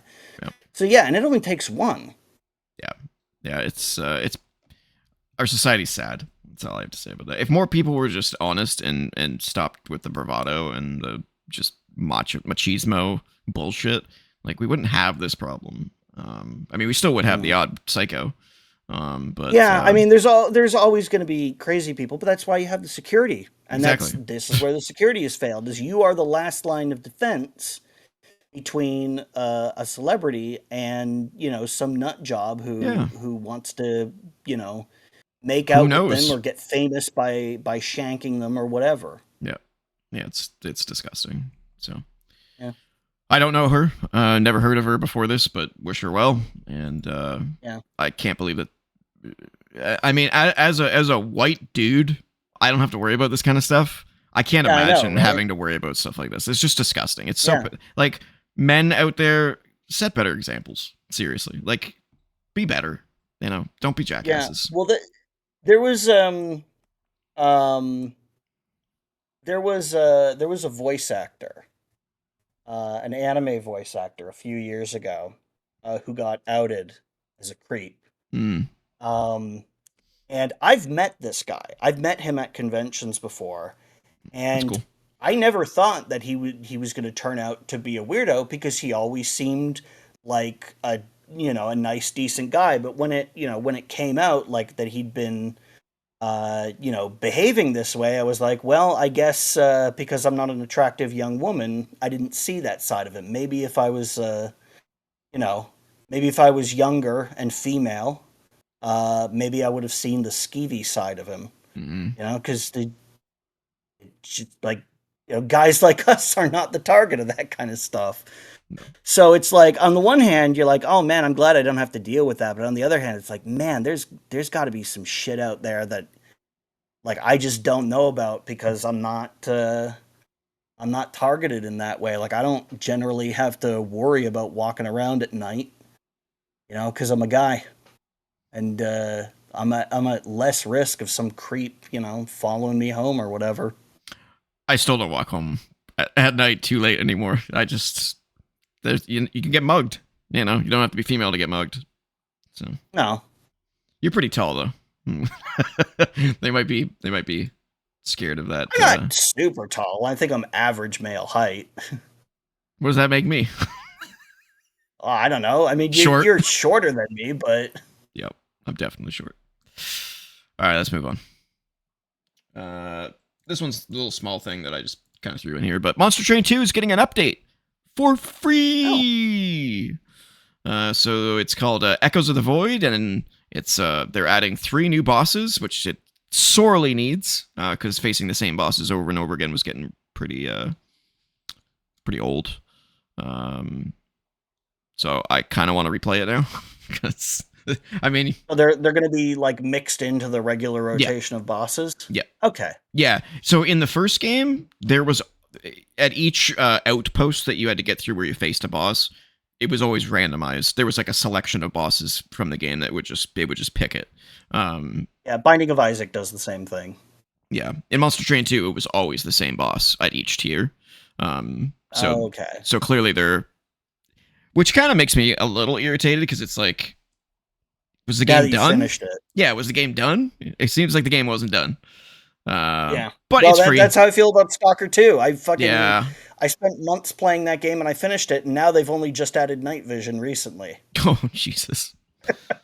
Yeah, It would have been really good. nice to have. Yeah, for a game like that, that's kind of scary. Yeah. The entire like last 3 hours of that game is in a bunch of dark tunnels. Yikes. Yeah. I really want to get to that game though. It seems like something I would really enjoy, but they really got to polish the shit out of it. Well, they've already done a bunch of polishing. Oh so yeah. it might be the time to get in. Nah, it's not. I have so much on my plate game wise. It's in the pile. It's just when do I get to it? So yeah, I know the pile. Oh yeah. So yeah.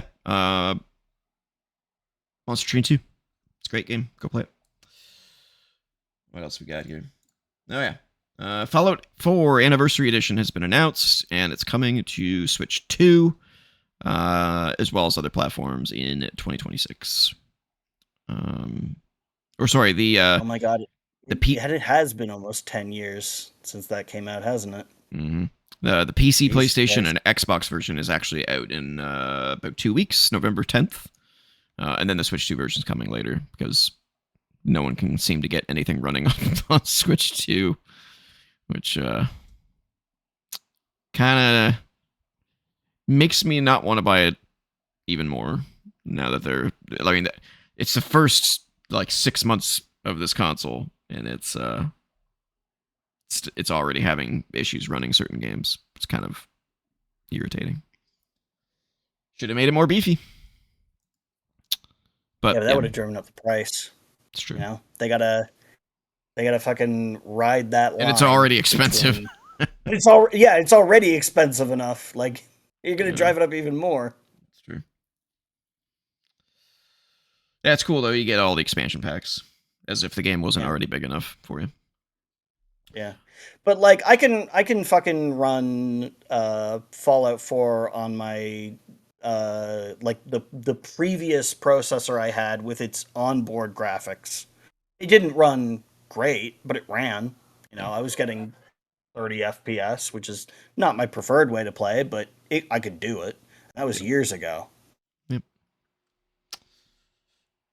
Speaking of Switch 2 and Elden Ring, the Elden Ring Tarnished Edition has been delayed until 2026.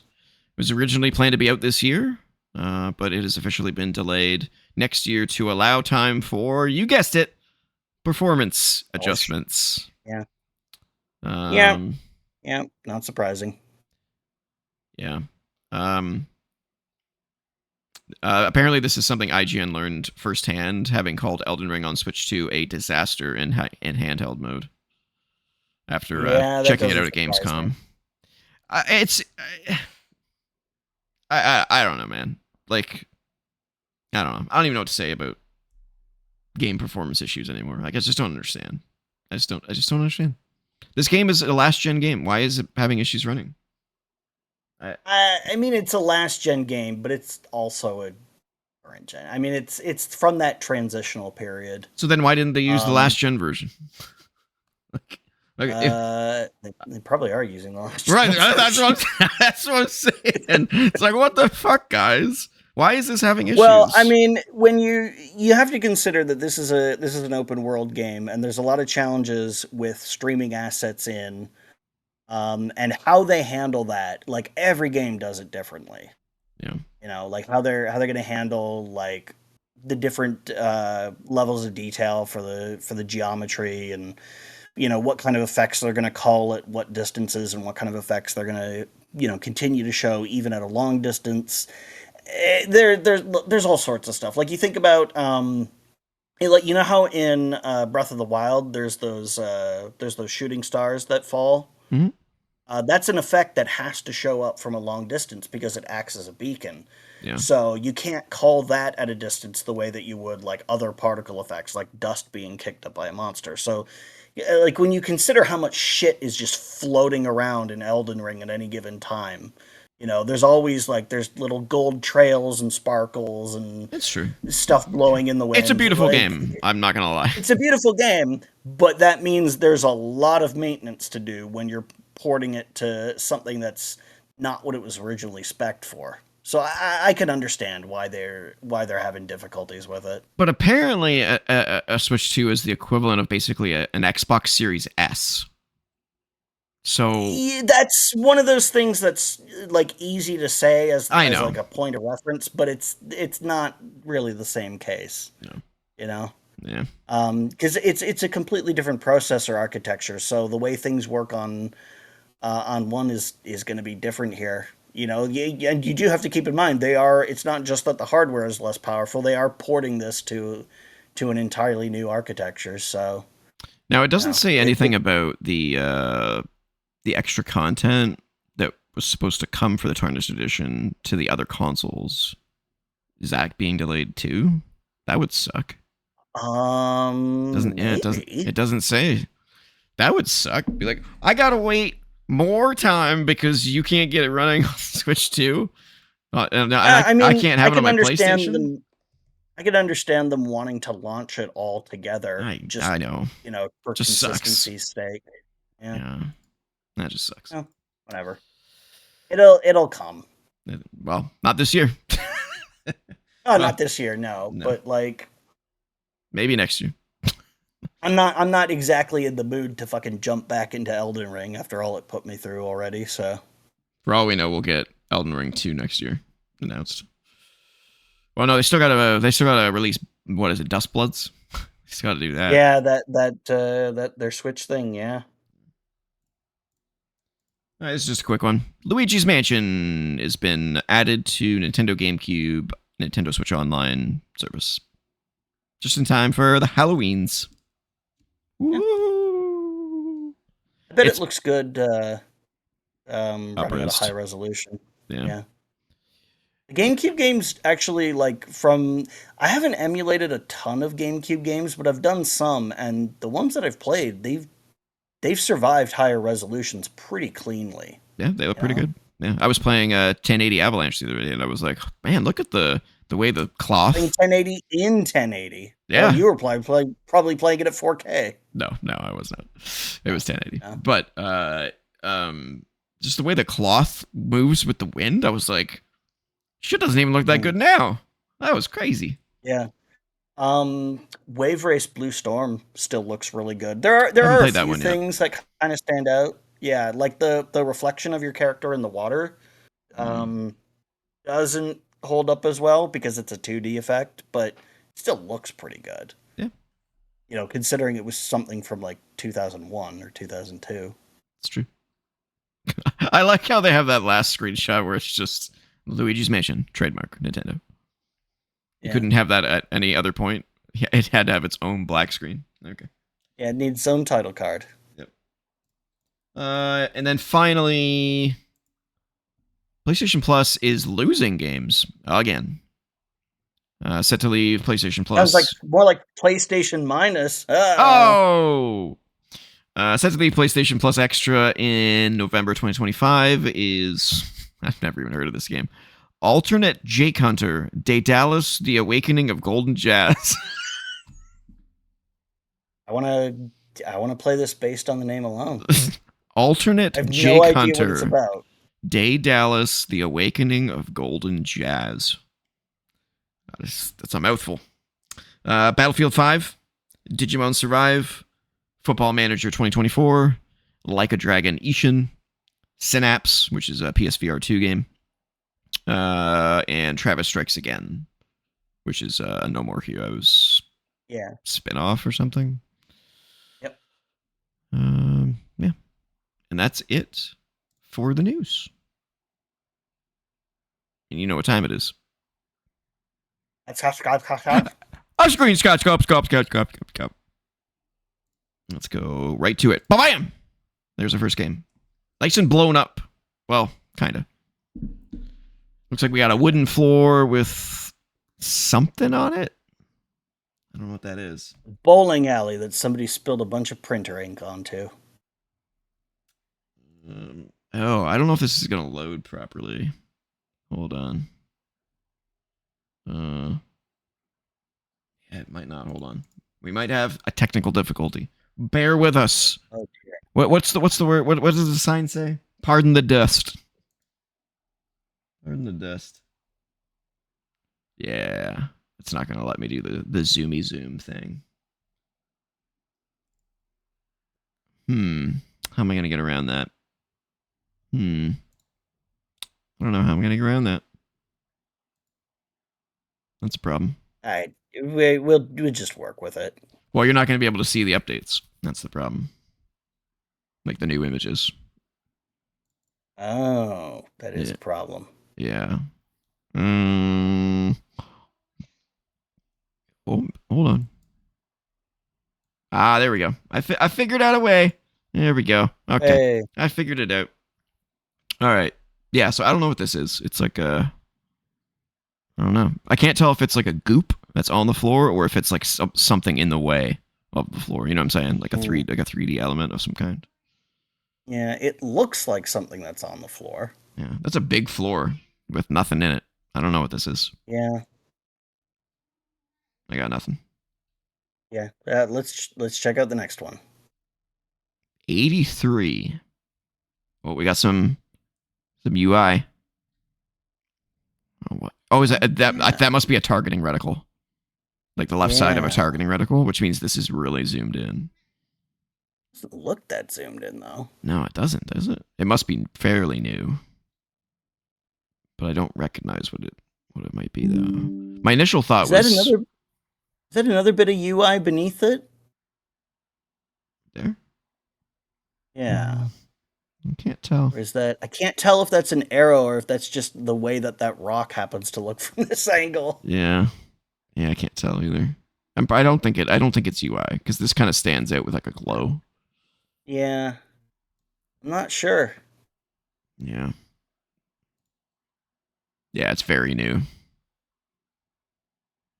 What is this?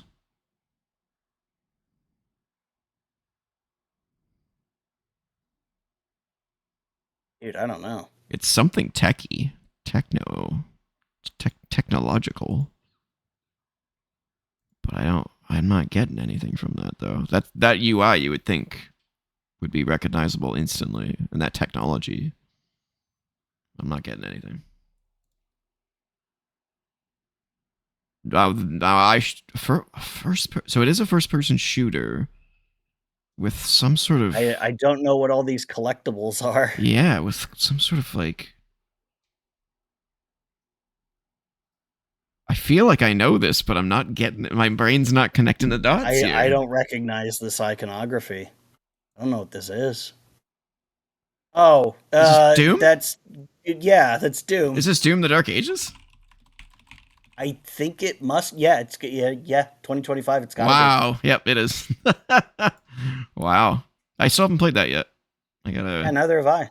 I gotta get. I never beat Eternal, so my plan was to go back and play the first one and then Eternal and then this one. But man, playing one game's hard enough. Let alone three. I did not like the DLC for Eternal. Oh, really? In fact, I downright hated it. Okay, well now I have another issue because I can't scroll. Why can't I scroll?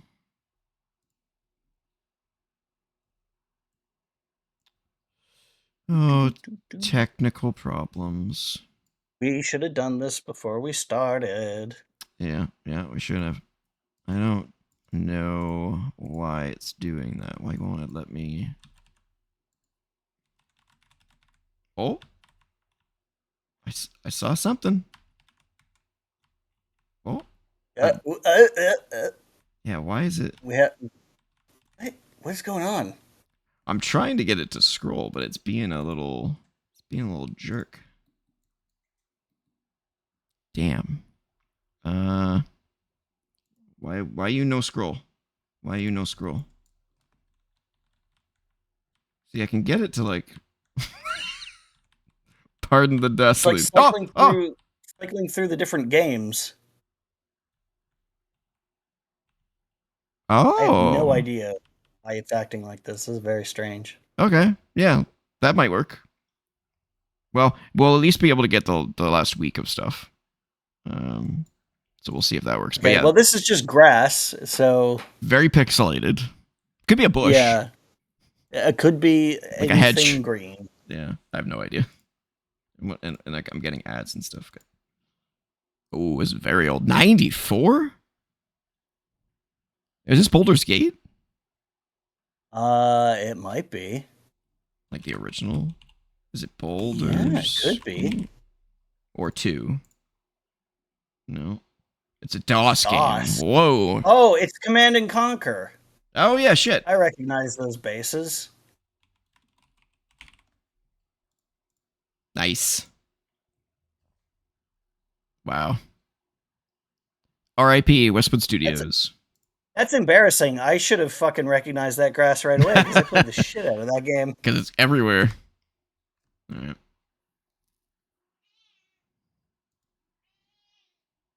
And this, what is this, like a gate or something? I think so. It's obviously some sort of cell-shaded game. I just don't... I'm not getting anything immediately. It could be buildings. Like those could be windows. But I'm not sure. Maybe. But we're not going to get anything from this. Is that a dog? Can't tell. I don't think it's a dog. Or a chair knocked over. Kind of hard to tell. Yeah. Kind of like the lighting in this scene, though. It's nice and moody. Yeah. 85%. It's got a pretty decent rating. Yeah? I don't know what it is, though. No idea. Whoa. It's very new. Okay, so this is everywhere. Yeah. But I don't recognize it.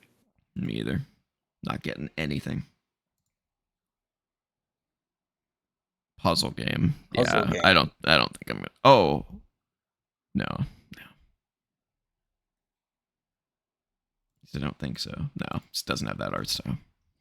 Yeah, I don't think I'm gonna get this. Yeah, I have no idea what this is. No, it's obviously like a puzzle adventure kind of game. No idea though. Yeah, like looks like a point and click know. adventure. Oh, what's that one that we had on the show? Was it Locomotive? Yeah. Nope. Oh wow, I have no idea. I don't know. Could not possibly tell you what this Rise is. of the Golden. Oh, it's the Golden Idol sequel game. I've never seen it before. I've played the first one, but it didn't look like this. So obviously they've improved quite a bit. Oh, that's I know that grass anywhere. That's Don't Starve. Right? Yeah, it looks kind of Don't Starve-y. Don't Starve-y. Oh, it's not. Oh, it's Cult of the Lamb. Oh, there you go. No. Great game. Absolutely great game. Although I wish they would stop making DLC for it. Go make another game. You guys are great. Go make another game, please.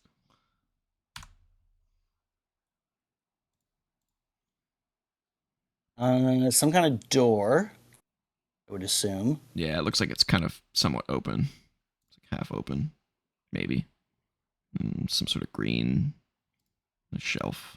But couldn't tell you where it's from. Not from this. I'm gonna put Manhunt in just because we don't have a guess. Nope. 94? Holy balls! No. 94. What is that? It's too blurry to make out. It almost looks like a Diablo type game, but it's not. Yeah, a little bit. I would recognize this if it was a Diablo game. Maybe it's like Path of Exile or something. Oh, it could be. It's not number 2 because number 2 is gorgeous as fuck. Oh, PS2. Manhunt was on the right track. Yeah, this looks way better than I thought for a PS2 game. Baldur's Gate, Dark Alliance. Really? I never played those games. No? Dark What? Alliance. Dark Alliance 2? Maybe. Oh, but no, because it didn't say it's in the same franchise, did it? I can't tell, unfortunately. Oh. I seem to be able to. I'm moving it down slowly. I don't know why it won't let Keep me. going. Eh, eh, eh. Why is it? You can do it. I believe in you. That's not going anymore. I don't know why it's doing that. I just don't want to go too far and then we can't see the picture anymore. I'll try Dark Alliance 2. No, it's not. 2001. Oh, is that Devil May Cry? It is Devil May Cry, I think. That's Dante. Devil May Cry. Is that 2 or 1? Be one. Yeah. There we go. Huh. Yeah. That game holds up, doesn't it? Yeah. Wow. Did it get a remaster? I feel like that looks pretty good for. It did get a like a PS3 collection. That's what it looks like. Especially with the you see where the life bar ends? It's like it should be over to the left. But it's not. Yeah, it's also in widescreen. Yeah, that's what I mean. If the original game supported widescreen. I don't think so. I'm pretty sure it did not. All right. I mean, it might have. There were PS2 games that supported widescreen. I think you had to enable it, though, right? Yeah, but maybe they enabled it for getting those screenshots. That's true. I have no idea what this is. Yeah, I don't know either. Just a oh my, 38%. Wow. Notoriously bad. Have we ever seen a score that low? Not even close. I think the lowest I can remember was like a 58, maybe. Yeah, I think it was in the 50s. Yeah, 38 is really low. I have no clue what this is. We need more information. Yeah. An Xbox One exclusive. Oh, it's on PC as well. Well, if it was just on PC, it would be like, well, there's all sorts of crap on PC, but console exclusive though. What would come out on the Xbox One that was that bad? No clue. Xbox One is a complete. It's hard to make games that bad anymore, you know? Yeah. And Xbox One is a blind spot for me, so I have no clue. Especially games that bad. I can't imagine I'm gonna know what this is. I mean, this looks like it's a stealth game. Know, some kid's bedroom or some shit. Yeah. I don't know. No idea. A bad stealth game could be anything. Yeah, those look like just shelves on somebody's wall. Yeah. Hopefully this isn't just some crappy, indie game. It's probably something I've never heard of. Jeez, that hand is clipping through that key. Yeah. Real bad. That untextured key. I have no clue what this is. No idea. Neither do I. No, I'm not going to get it. I don't know what this is. Hello Neighbor. Oh, okay. I have heard of that. I didn't know it was a 38% though. I've never played Hello Neighbor. There's I haven't either, but there's 3 sequels, I think. So that's strange. And the only thing I can think of is maybe it's one of those Twitch games that people play just because it's so bad. I don't know. I guess. That's weird.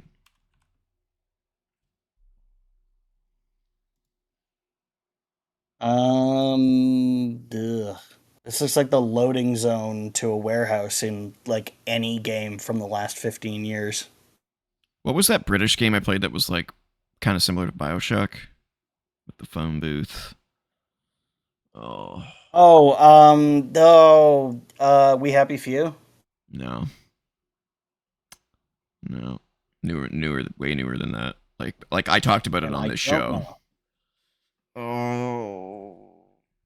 Adamfall. Is it Doctor Who? Adamfall. Oh, yeah. Adamfall. Okay. Adamfall. Sure, No. try it. No. Not Adam. 80%. That's pretty. Yeah. This still just looks like a generic.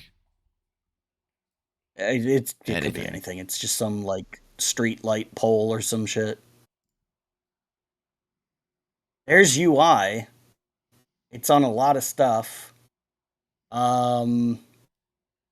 This UI doesn't look like I'm not immediately getting anything from it. There's a disc there, and what looks like a shop icon. Yeah, shopping cart. I don't know what those are. I'm assuming enemies. Probably mission. Objective or something. Yeah, but I don't know. Could this be like one of those Ghost Recon games? I mean, it might be. I suppose it's possible. You could try it. What's the newest one? Was it Breakpoint? I don't know if I can know. I think I played one Ghost Recon game. It was on like the PS2 or some shit. We just took a huge left turn. This looks like a JRPG. Action RPG, huh? Yeah, it's not a JRPG though, because they usually put JRPG as a thing. But that looks like a JRPG character, does it not? I can't even tell. Oh, it's like the back of somebody. Oh, I think maybe it's a Yakuza game. No, not with a UI like that. I mean, and also this isn't even in a city. This looks like Death Stranding level background, and like enemies and stuff like that. Like I have no clue. I don't know. I don't know. Maybe it's Shenmue 3. Ooh, definitely not. No, it wouldn't have gotten an 80. It's like I have no clue what this is. No idea. Shit, I don't know. I can't think of anything that's an RPG that's like set in the modern style world, but also looks like this. I do remember one, but I don't think that's it. It's the one where you can play as the guy or the girl. They're like part of a police force. It started with a C. I don't think that's it. This is it though. What the hell? Yeah, I have never heard of this. Whatever this is. Bandai Namco Studios. It looks kind of pretty though. It looks kind of pretty, it is a Japanese game. Yeah, it's definitely a JRPG. It's from Bandai Namco and Tosei. Yeah, I don't know what. I can't. It's not the game I was thinking of. I can tell you that much.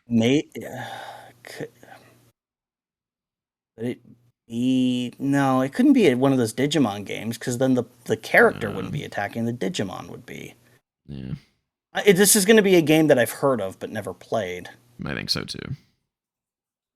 I can't get it though.